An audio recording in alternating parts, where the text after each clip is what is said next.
आप सभी को बसंत पंचमी की हार्दिक शुभकामनाएं। बसंत पंचमी हिंदुओं का एक प्रमुख त्योहार है। इस दिन विद्या की देवी सरस्वती, कामदेव और विष्णु जी की पूजा की जाती है। इस दिन पीले वस्त्र धारण किए जाते हैं। शास्त्रों में बसंत पंचमी को ऋषि पंचमी से भी उल्लेखित किया जाता है। आइए सुनते हैं बसंत पंचमी की पौराणिक कथा। पौराणिक कथा के अनुसार सृष्टि के प्रारंभिक काल में भगवान ब्रह्मा ने जीवों की रचना की, खास तौर पर मनुष्य योनि की रचना की। लेकिन अपनी सृजना से वो संतुष्ट नहीं थे। उन्हें लगता था कि कुछ कमी रह गई है, जिसके कारण चारों ओर मौन छाया हुआ है। तब ब्रह्मा जी ने इस समस्या के निवारण के लिए अपने कमंडल से जल को हथेली में लिया और संकल्प किया। उस जल को लेकर उन्होंने छिड़काव किया और भगवान विष्णु की स्तुति करनी आरंभ कर दी।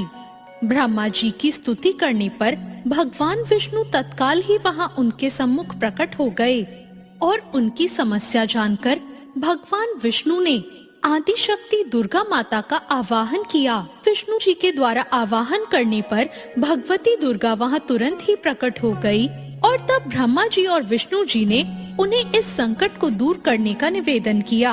ब्रह्मा जी और विष्णु जी की बातों को सुनकर उसी क्षण आदि शक्ति दुर्गा माता के शरीर से एक सफेद रंग का भारी तेज उत्पन्न हुआ, जो एक दिव्य नारी के रूप में बदल गया। यह स्वरूप एक चतुर्भुजी सुंदर स्त्री का था, जिनके एक हाथ में वीणा और दूसरा हाथ वर मुद्रा में थे और बाकी दोनों हाथ में पुस्तक और माला थी। आदि शक्ति श्री दुर्गा के शरीर से उत्पन्न तेज से प्रकट होते ही उन देवी ने वीणा का मधुर नाद किया, जिससे संसार के समस्त जीव जंतुओं को वाणी प्राप्त हो गई। जलधारा में कोलाहल व्याप्त हो गया और पवन चलते समय सरसराहट करने लगी और तब सभी देवी देवताओं ने शब्द और रस का संचार करने वाली उन देवी को वाणी की अधिष्ठात्री देवी सरस्वती कहा। भगवती दुर्गा ने ब्रह्मा जी से कहा कि मेरे तेज से उत्पन्न हुई ये देवी सरस्वती आपकी पत्नी बनेंगी। जैसे लक्ष्मी श्री विष्णु की शक्ति हैं, पार्वती महादेव की शक्ति हैं, उसी प्रकार ये देवी सरस्वती आपकी शक्ति होंगी। ऐसा कहकर आदि शक्ति श्री दुर्गा सब देवताओं के देखते ही देखते वहां से अंतर्ध्यान हो गई। इसके बाद सभी देवता सृष्टि का संचालन करने में लग गए। सरस्वती माता को वागेश्वरी, भगवती, शारदा, वाणी वादनी और वाग्देवी सहित अन्य नामों से भी पूजा जाता है।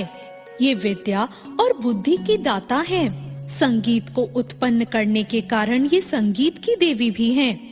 बसंत पंचमी के दिन ये प्रकट हुई थी। ऋग्वेद में भगवती सरस्वती का वर्णन करते हुए कहा गया है कि ये परम चेतना है। सरस्वती के रूप में ये हमारी बुद्धि, प्रज्ञा और मनोवृत्तियों की संरक्षिका है। हम में जो आचार और मेधा है, उसका आधार भगवती सरस्वती ही है। इनकी समृद्धि और स्वरूप का वैभव बहुत ही अद्भुत है। पुराणों के अनुसार भगवान श्री कृष्ण ने सरस्वती से प्रसन्न होकर उन्हें वरदान दिया था कि वसंत पंचमी के दिन तुम्हारी भी आराधना की जाएगी और तभी से इस वरदान के फलस्वरूप भारत देश में वसंत पंचमी के दिन विद्या की देवी सरस्वती की पूजा होने लगी, जो आज तक जारी है।